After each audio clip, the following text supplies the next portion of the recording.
Hey guys, I'm Mountain Fiber, and here's how I made a Regency-style bodiced petticoat.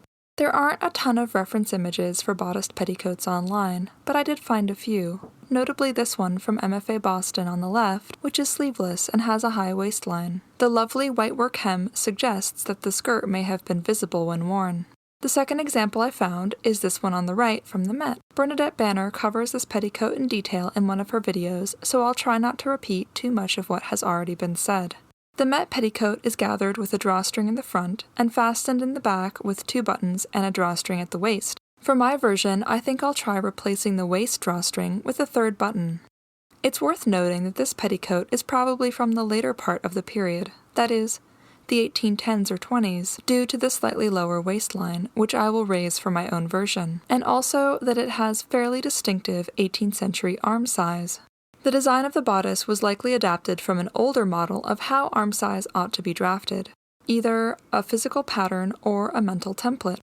As an archaeologist and a historically minded seamstress, I am endlessly fascinated by the ways material culture, especially extant garments like this, can show continuities and disruptions in style, technique, and even worldview over time.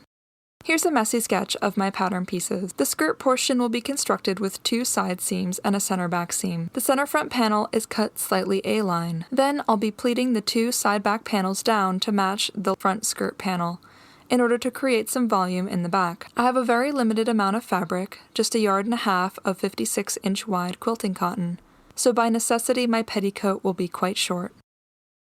So I'm setting up the panels for the skirt part of this petticoat, and of course there is this massive disparity in the hem length, so I marked this side and I'm going to trim that, and then I'm probably gonna mark this side and then I'm going to trim that too, and then hopefully by then I'll be able to even it out.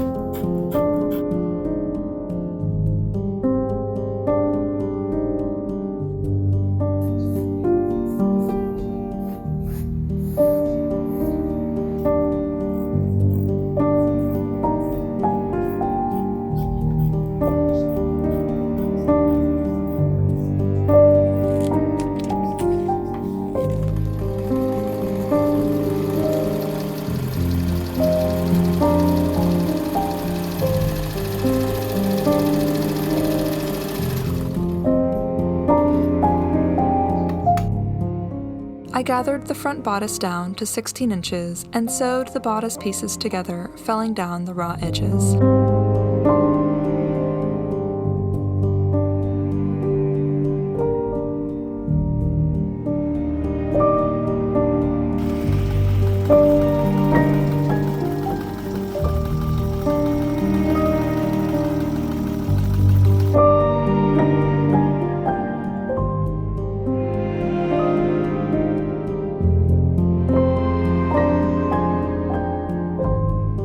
I folded over the selvage edges of the 2 center back pieces and whip stitched them in place to reinforce the area where the buttons will go.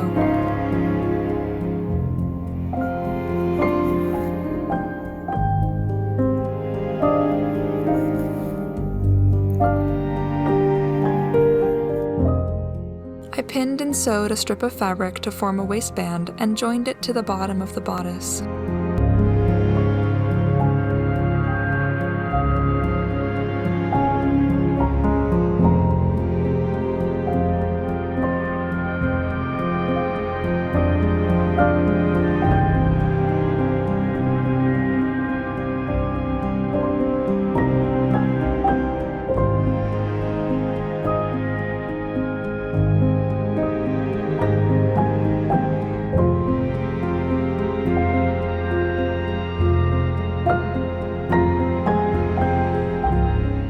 Then I folded over the raw edges of the skirt center back and sewed them together, starting about 4 inches down from the top in order to form the back opening.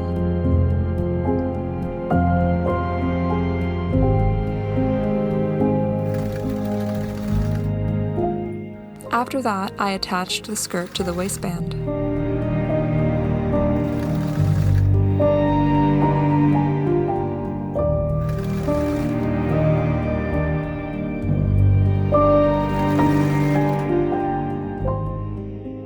I created a waistband facing by folding in and pressing both edges of a strip of fabric.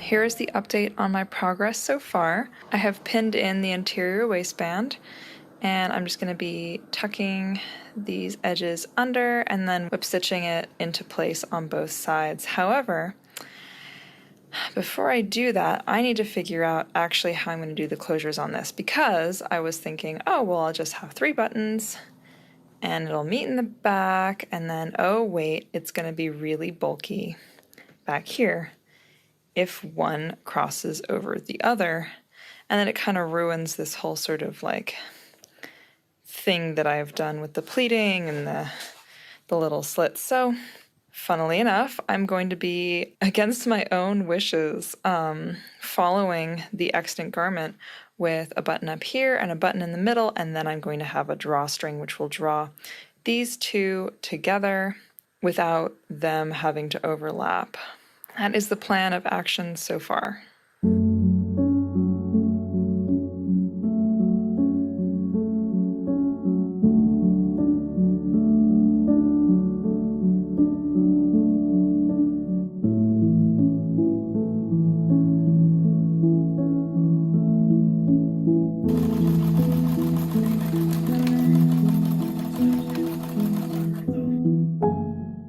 Alright, so I have finished all of the machine sewing that's necessary for this project. I just attached the front of the shoulder straps, and now all I need to do is a ton of hand finishing. So I'm going to be binding the edges, securing this down. I'm going to be continuing this rolled edge for the shoulder straps, and then I also need to sew this channel for a piece of cord, which will then be used to gather the front of the bodice at the top as well. And then obviously I have buttons and buttonholes.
I pressed the hem up, folding in the raw edge, and finished it by hand.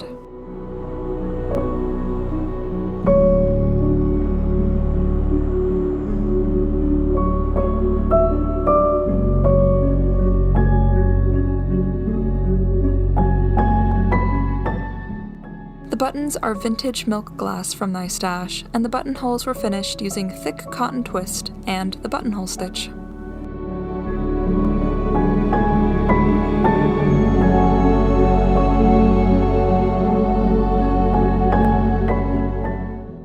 The bodiced petticoat is complete, and practically perfect, if I do say so myself. except for some gapping in the back, which comes from not being able to tie the drawstring tightly enough on my own, because I have no maid or obliging sibling to do it up for me. A very 21st century problem, which I shall solve eventually by adding a hook and eye.